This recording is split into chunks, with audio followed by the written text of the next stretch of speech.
Begitu terima rapor pendidikan sekolah, biasanya apa yang Anda lakukan? Nah, kali ini kita bakal bongkar bareng-bareng gimana caranya mengubah dokumen yang kelihatannya wajib itu jadi sebuah peta jalan yang benar-benar hidup untuk perbaikan yang nyata. Oke, kita langsung aja ya.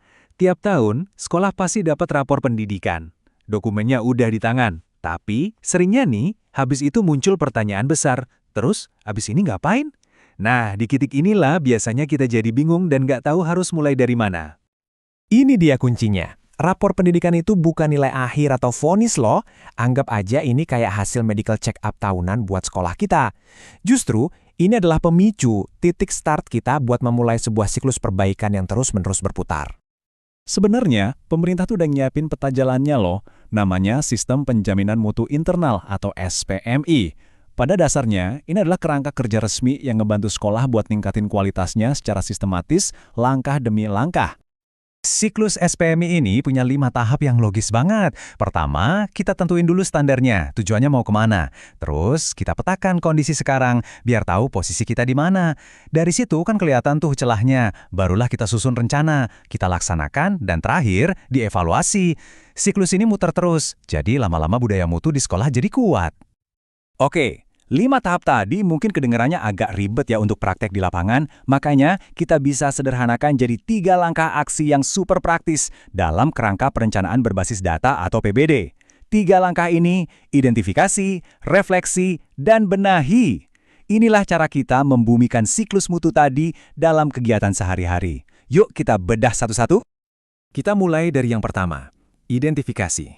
Nah, di tahap ini, kompas utama kita ya rapor pendidikan itu sendiri. Ini alat diagnostik paling lengkap buat memotret kondisi sekolah kita secara objektif. Jadi apa sih sebenarnya rapor pendidikan itu? Gampangnya anggap aja ini hasil check-up sekolah yang datanya diambil dari asesmen nasional. Itu loh, tes kompetensi siswa se-Indonesia plus data pokok sekolah atau Dapodik. Tujuannya cuma satu, ngasih gambaran utuh kinerja sekolah dari input, proses, sampai hasilnya ke siswa gimana. Tapi tentu aja, biar diagnosisnya lengkap, kita nggak bisa cuma ngandelin rapor pendidikan. Kita perlu gabungin data eksternal yang objektif ini sama data internal sekolah, kayak rapor siswa atau hasil supervisi guru. Kenapa? Karena data internal ngasih kita konteks yang kaya, sementara data eksternal ngasih patokan yang kredibel.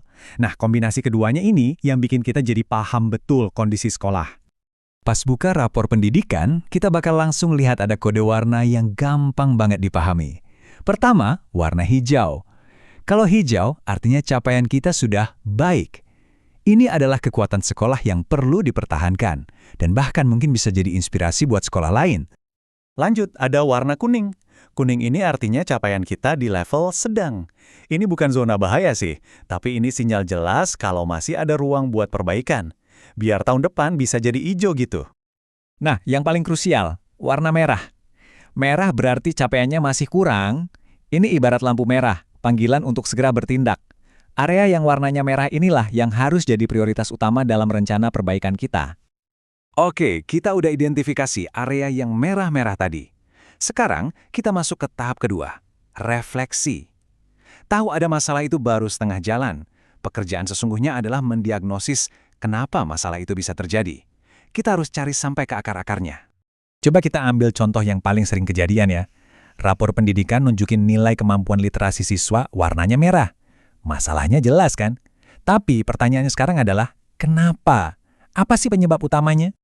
Buat nemuin akarnya, kita bisa balik ke Kerangka Standar Nasional Pendidikan atau SNP. Coba deh perhatikan di slide ini. Anggap aja masalah literasi rendah itu kayak buah di puncak pohon. Ini yang kelihatan. Ini masuknya ke standar kompetensi lulusan. Tapi akarnya, penyebabnya, bisa jadi ada di standar yang lain. Apa mungkin masalahnya di standar proses, alias cara guru ngajar? Atau jangan-jangan di standar sarana, misalnya koleksi buku di perpus kurang? Dengan ngecek akar-akar ini, kita bisa nemuin penyebab yang sesungguhnya. Nah, setelah diagnosisnya ketemu, kita masuk ke tahap terakhir dan paling menentukan, benahi. Di sini, kita mengubah analisis jadi rencana aksi yang konkret. Bisa dibilang, kita lagi nulis resep untuk penyembuhan sekolah kita.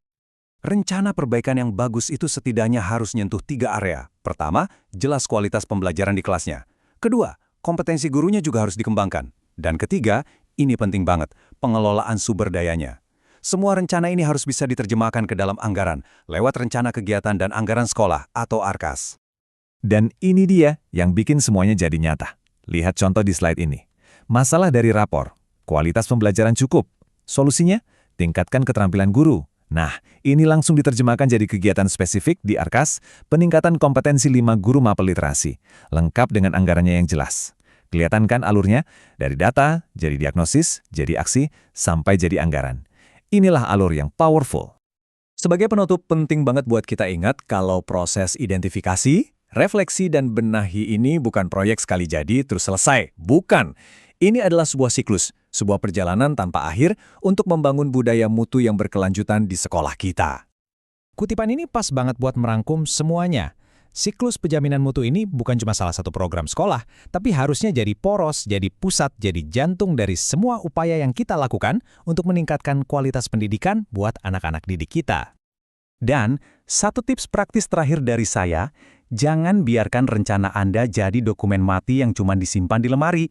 Perencanaan itu harus dinamis, harus terus dievaluasi, dan jangan takut untuk disesuaikan lagi kalau ada data baru atau masukan dari lapangan. Jadi setelah kita ngobrolin semua ini, pertanyaannya bukan lagi abis ini ngapain, tapi pertanyaan yang lebih memberdayakan, siklus perbaikan apa yang akan Anda dan tim Anda mulai putar di sekolah besok pagi?